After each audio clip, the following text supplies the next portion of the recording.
All new at 9, summer break or nightmare. For kids, it's the best time of year, but for a lot of parents, it can be a source of stress. A new study finds after just 1 week into summer vacation, 56% of parents are ready for their kids to go back to school. They would even rather stand in line at the DMV than plan their kids' summer break. Experts say it may be time for moms and dads to chill out and start a parental bucket list. And here was some advice for us this morning. Some much-needed advice is our good friend and psychologist, Dr. Stacey Dunn. Great to see you again. We've missed you, so nice to have you here. Okay, so it's the age-old, we feel like our kids need to be busy all the time, right? Right. Instead of it being a relaxing summer vacation, parents get all stressed out. How are we going to keep the kids busy? And in the age of competitive parenting, it's like, how cultured can we get them over the summer? They can learn Chinese, they can learn Spanish. What else can they learn, so right? Much stress. Yes. And we thrive on routine and structure, and summer's not that.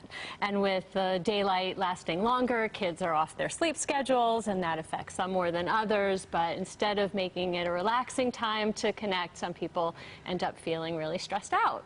So why is it okay for them to be bored? What comes from them? What comes from them not having everything planned out? Oh my gosh, so much. Creativity, time to think, contemplate, be on their own. Of course, sometimes because of screen time concerns, we worry that they're just going to be off doing more of what we don't really think is good for them. But if they're outside, like some families really worry about the finance of summer with they're thinking about expensive vacations.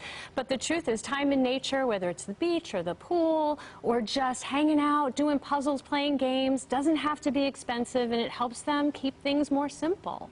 There's this talk of creating like a bucket list in the summer, like a family bucket list. What does that mean exactly? So coming up with your prioritized dreams and ideas, and then only taking the very tippy top of those, right? Like all the rest can pretty much go. Some families are great about working together on what they want to do over the summer. Others, they have their own limitations, whether it's finances or time, right? Kids are off. A lot of parents still work, and so they end up scheduling camp after camp to keep them busy, when really some of that could go toward a family experience that everyone feels they benefit from. But that takes some planning, and a lot of people are still figuring out what they're doing as summer is beginning. But the idea is to come up with what would make everybody feel engaged and happy, and then know that that's really unrealistic, that everyone's going to be engaged and happy, right? You look at all these summer vacations, people have these idealistic notions of what it's going to be like, and then there's complaining and whining and things aren't quite the way we thought. But just being really accepting, that's just time together. And that's not always going to be great, but it's still time together. And usually what's remembered are those special moments that become the memory about the puzzle that you put together, not the fact that you were in France while you were doing it. That's such a good point. Right, and there is that stress of competitiveness, too, with your friends and neighbors, right? Like, oh, well, so-and-so's got their kids in camp all summer, and I'm just letting my kids hang out at home. I'm a bad parent, right? Right, that whole competitiveness. And the reality is, if we would work together, I know so many working parents who would benefit from sharing days off so that the kids could just be together, which helps them a lot. It's really important to remember, too, by the way, that kids who are anxious get really anxious in the summer because they don't have that structure.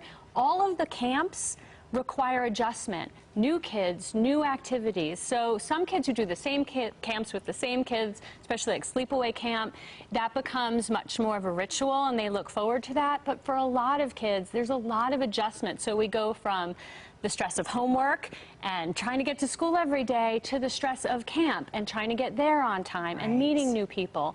So being really sensitive to the fact that although summer seems like it's supposed to be fun, for a lot of people, that lack of structure and routine and schedule can be stressful. So we try to maintain that as much as we can while also enjoying the flexibility and extra daylight. Yes, and it's really just knowing your kid, right? Because all of our kids are different. You can have 3 kids and they have 3 different personalities. And it's just kind of knowing what's best for each of them. Exactly, and knowing what their rhythm is. And sometimes that's sleeping till noon and staying up a little bit later, but trying to keep them on track also. But don't overschedule kids.